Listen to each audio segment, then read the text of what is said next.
जय हिंद।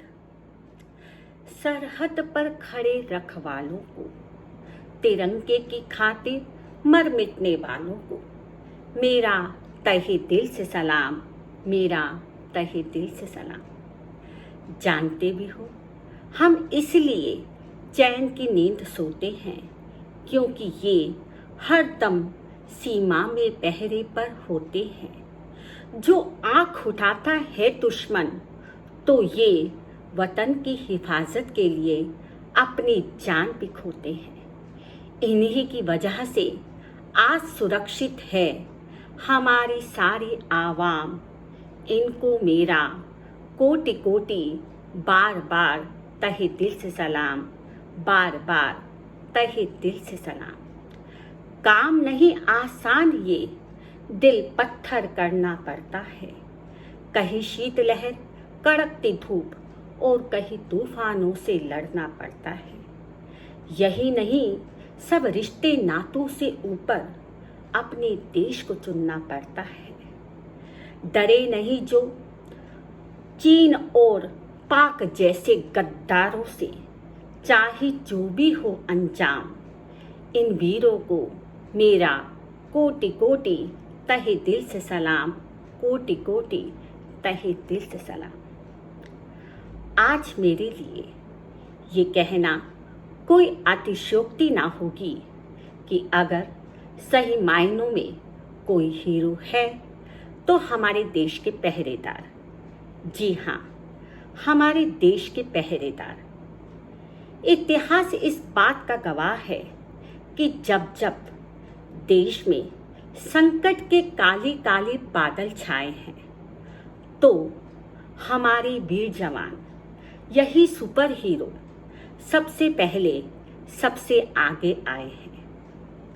मैं जानती हूँ आपके दिल में उफान उठ रहा होगा कि हीरो तो मूवी में होते हैं, तो मैं इन्हें हीरो कहकर क्यों संबोधित कर रही हूँ। तो चलो आज आपसे साझा कर ही ली जाए हीरो की परिभाषा, ताकि आपका अंतर्मन भी सोचने के लिए मजबूर हो जाए कि रियल लाइफ में रियल हीरो कौन है और कौन होना चाहिए, कौन इसका सच्चा हकदार है। मूवी में हीरो का अर्थ है एक ऐसा लीडर जो भीड़ से हटकर कुछ खास करे, नए नए अंदाज करे, सबके मन को हर ले, अपने होने का पल पल एहसास कराए, जिसके बिना मूवी में कुछ मजा ना आए। और जब उस पर कोई दर्द आ जाए तो हम सबकी आंखें नम हो जाएं। लेकिन कभी आपने अपने मन में सोचा है कि ये हीरो काल्पनिक होते हैं? जी हाँ, काल्पनिक होते हैं, केवल एक्टिंग मात्र करते हैं। पर्दे पर कुछ लम्हों के लिए ये अपना किरदार निभाते हैं और हम सबके दिलों में छा जाते हैं। तो जिस प्रकार लेकिन वास्तविक जिंदगी में ये उससे कोसों दूर होते हैं। जी हाँ, आपसे मैं आज खुलकर कहना चाहती हूँ कि मूवी में हीरो वैसा ही हीरो अपनी वास्तविक जिंदगी में हो। जरूरी नहीं कि मूवी में जो विलेन की भूमिका अदा कर रहा है वह सच में बुरा इंसान हो। आप सोचिए, उनके वास्तविकता में वैसा ना होने पर भी हम वैसा बनना चाहते हैं, क्योंकि सच तो यह है कि हम इसलिए उनके फैन बन जाते हैं क्योंकि हम उनके रोल से बहुत प्रभावित होते हैं। जी हाँ, उनके रोल हमें बहुत बहाते हैं। तो साबित हुआ, जिसमें कुछ कर दिखाने का कमाल का जज्बा हो, वह ही हमारे लिए हीरो है।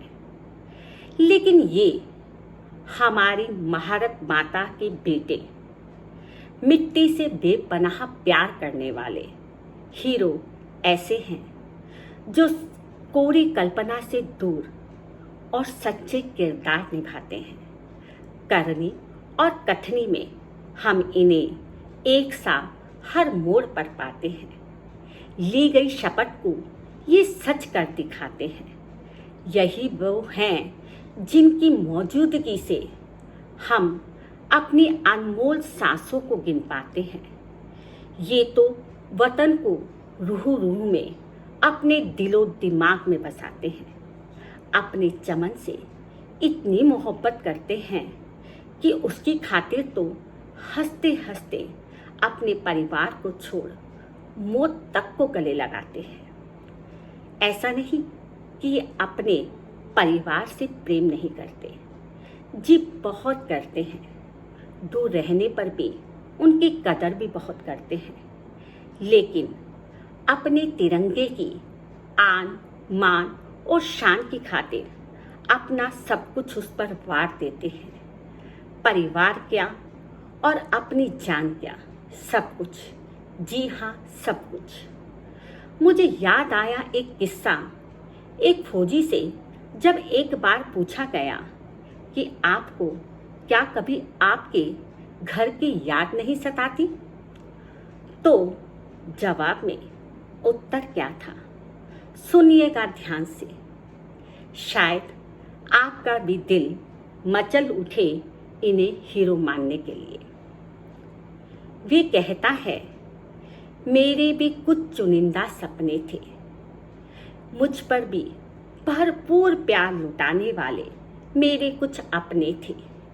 मेरी भी जवानी थी, मेरी भी एक दिलचस्प कहानी थी। मस्त मौला मैं भी जीना चाहता था, लेकिन इस मिट्टी का कर्ज उतारने के लिए कुछ कर गुजरने का जज्बा औरों से ज़्यादा था। अचानक सरहद से एक दिन चिट्ठी आई और माँ बाबा से मुझे दूर यहाँ खींच लाई। पर सरहद पर रहकर माँ, बहना, पत्नी और नन्ही सी बिटिया की यादें बार बार सताई। 9 महीने दूर रहकर आंखों में आंसू उमड़ आते हैं, लेकिन 50 डिग्री की गर्मी में वे भी सूख जाते हैं। कैसे कहूँ मैं अपने मन की बातें कि लेकिन जब भी तन्हा होता हूँ, इनकी मीठी मीठी यादों के सहारे बस खुश हो लेता हूँ। ये घर वाले भी बार बार घर बुलाते हैं। फोन पर ढेरों आंसुओं के सैलाब नैनों में छोड़ जाते हैं। कैसे कहूँ मैं इनसे कि मैं तो फौजी हूँ, सीमा पर ही मिट जाऊँगा। कहने की हिम्मत ही नहीं जुटा पाता कि मैं घर जल्दी ही आऊँगा, जल्दी ही आऊँगा, लेकिन यह नहीं जानता कि तिरंगा लेकर आऊँगा कि तिरंगे में लिपट कर आऊँगा। नहीं जानता। ऐसा नहीं कि हमारे भीतर जख्म नहीं, बस अंतर इतना है कि वे दिखते नहीं साहब। लेकिन ये मत समझने की भूल कीजिएगा कि वे जख्म दुखते भी नहीं, वे जख्म दुखते भी नहीं। आप ही बताइए, मातृभूमि की रक्षा की खातिर ये शमशीर उठाते हैं। हम इन्हें कैसे भूल सकते हैं? कैसे भूल सकते हैं इनके समर्पण और त्याग की भावना और इनके अद्भुत शौर्य की गाथाएं, जो इतिहास के पन्नों में ये समय समय पर अपने खून की स्याही से बार बार अपना नाम गड़वाते हैं।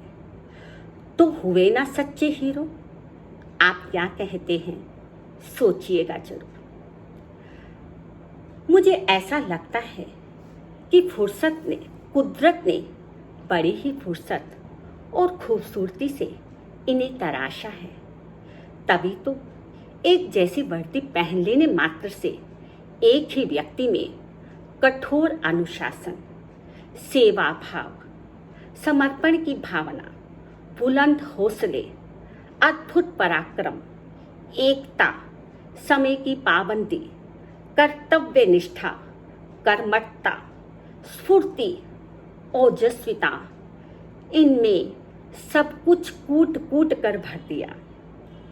आज के दौर में अगर हम कुछ सीखना चाहते हैं तो इनसे सीखें, जो हम थोड़ी सी सर्दी और थोड़ी सी गर्मी में ही बेहाल हो जाते हैं, जहाँ का तापमान हमारे खून को ठंडा कर देता है, जमा देता है, हड्डियों को गला देता है, वहीं लेह लद्दाख की -15 डिग्री की शीत लहरें इनके जुनून से, बेमिसाल जज्बों से इनके खून को उबाल देती हैं।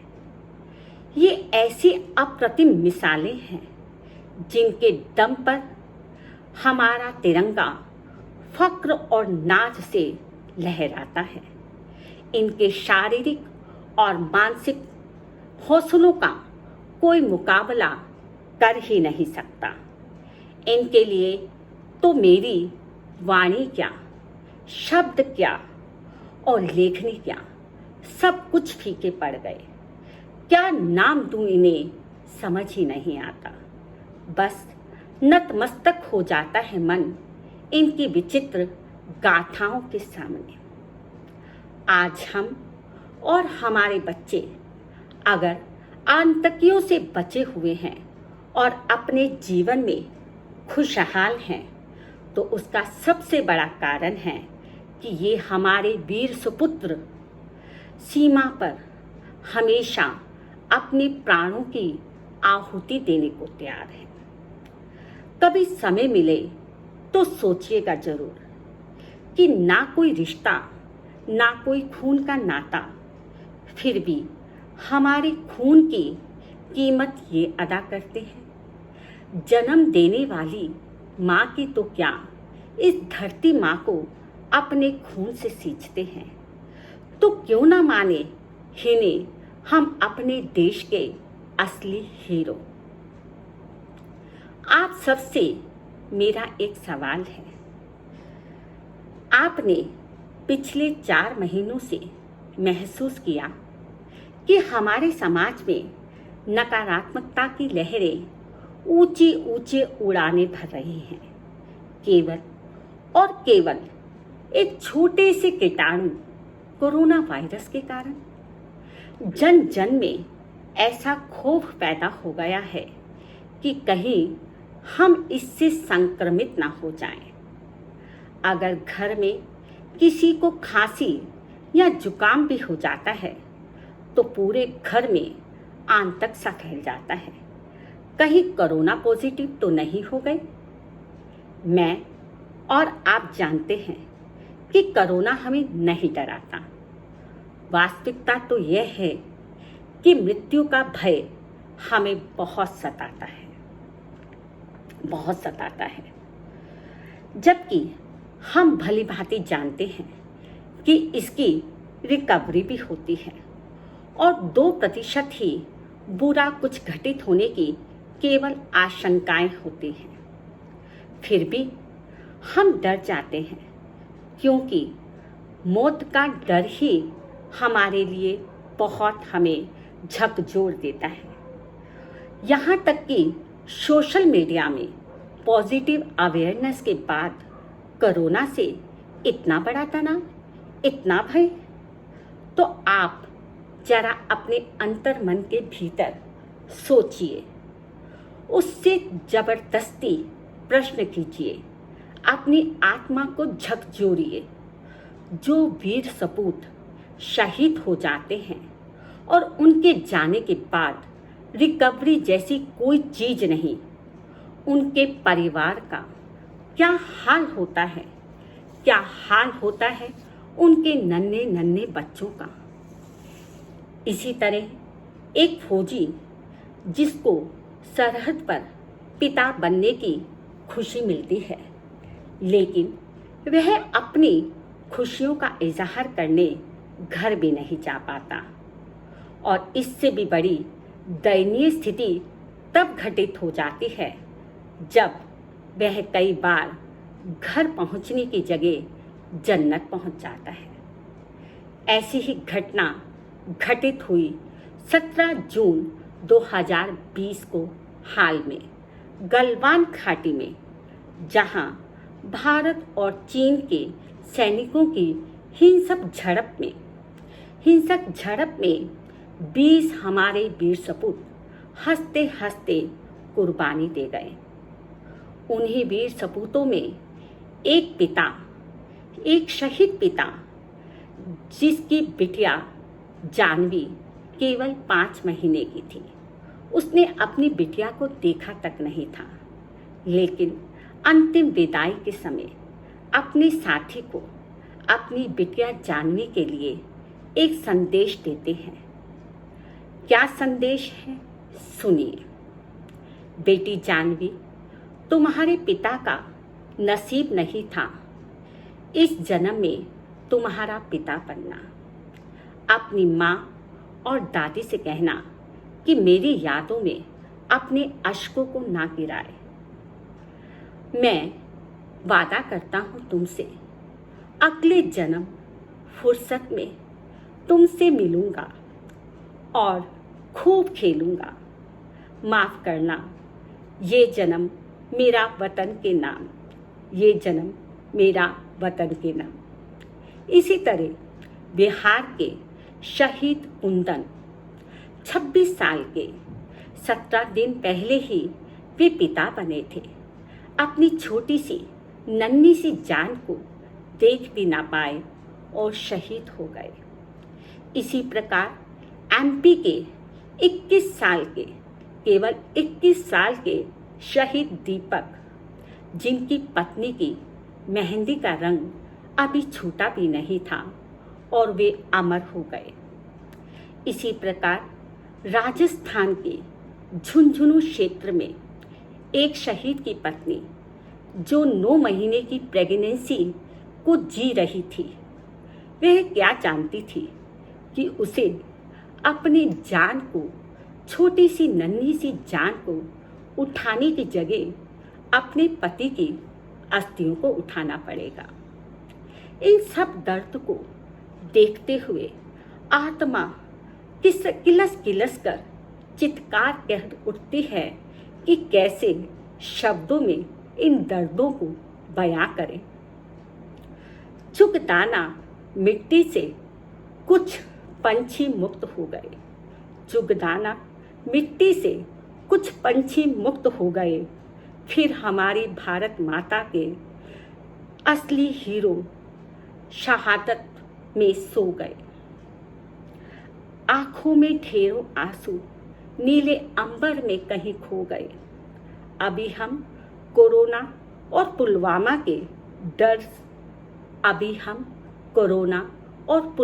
के दर्द से उभरे भी नहीं कि आघात सहकर इन विश्वासघाती बेशर्मी चीनियों के कारण हमारे भारतीय सैनिक पक्की नींद सो गए। इन चीनी दगाबाजों ने गलवान घाटी में अपनी नुकीली राडों से कैसा गजब खेल रचाया। मौत का तांडव रच रच कर इन दरिंदों ने हम सबको बड़ा ही पागल बनाया। धरती माँ के पुत्रों को, उस धरती को इन्हीं पुत्रों के खून से खूब नहलाया।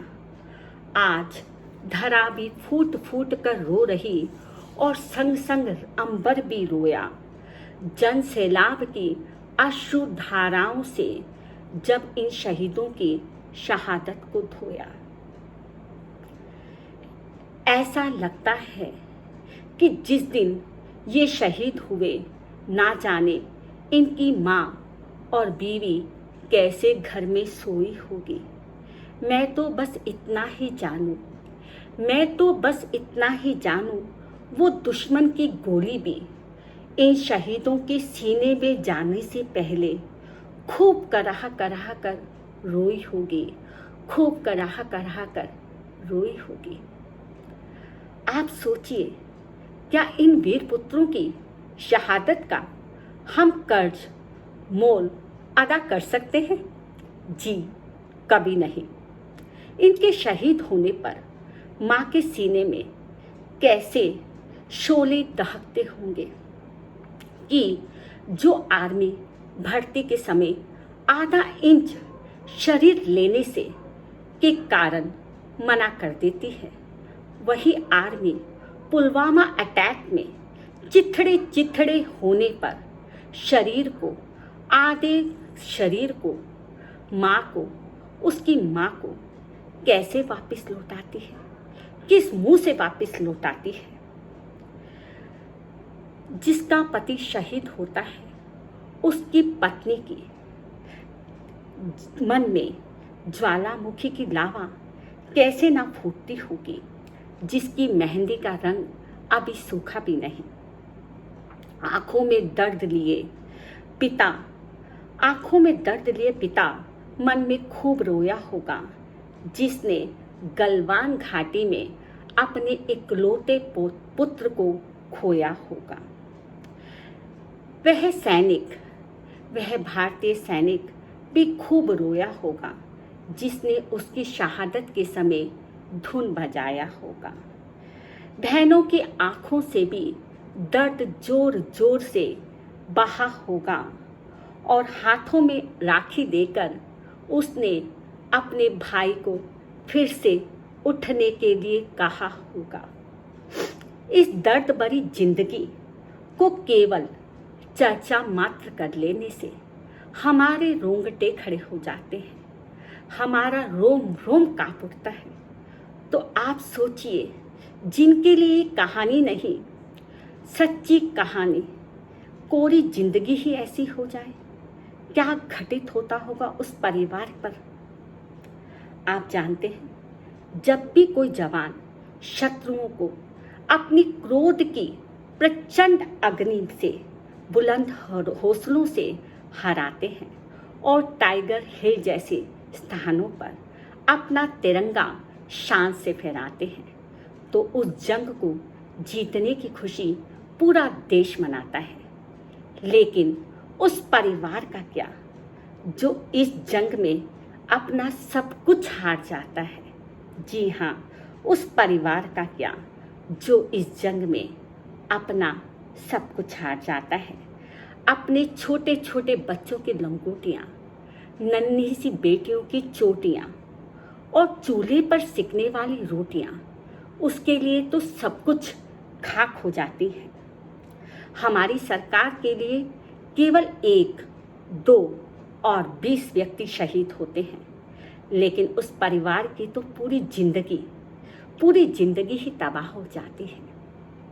सोचिए, क्या उस व्यक्ति की क्या कभी किसी भी तरह भरपाई की जा सकती है, जो अपने बच्चों के लिए किलकारी था, जो अपनी पत्नी के लिए मांग का सिंदूर था और माँ बाबा का तो राज दुलारा था।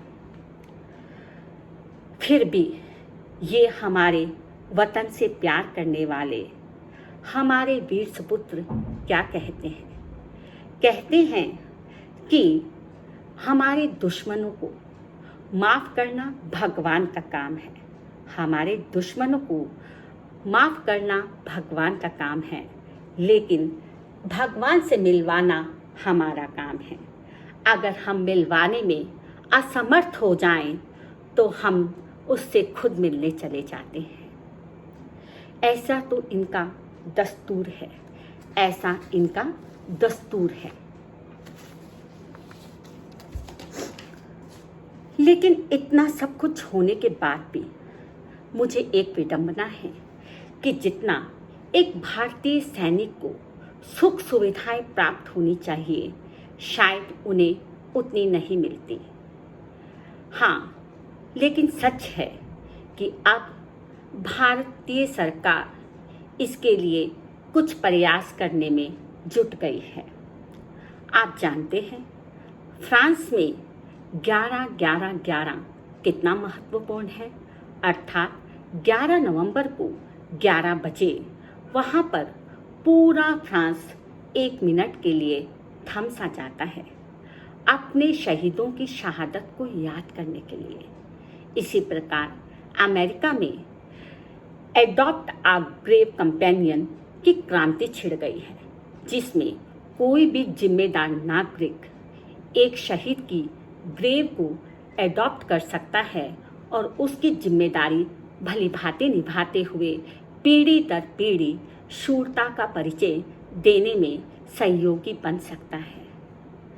तो मैं अपील करती हूँ अपनी सरकारों से कि इनके परिवारों को, इनके बच्चों को पूरी जिंदगी उनके घर का खर्च चलाने के लिए, उनकी जिम्मेदारी को भली भांति निभाने के लिए बेहतर रणनीतियाँ और कार्य योजनाएं क्रियान्वित की जाए, जिससे कि शहीद होने वाला प्रत्येक भारतीय वसुंधरा माँ की गोद में चैन की नींद सो सके। अंततः मैं अपनी वाणी को विराम देते हुए यही कहना चाहूँगी, हम लोग मूवी तो बहुत देखते हैं, इनसे संबंधित एक डॉक्यूमेंट्री देखिए, ज़रूर देखिए। मैं आपको विश्वास दिलाती हूँ, आपको आपकी ज़िंदगी बहुत आसान नज़र आएगी। सच में आपकी ज़िंदगी आपको बहुत आसान नज़र आएगी। कभी खुद की ज़िंदगी से शिकवा होने लगे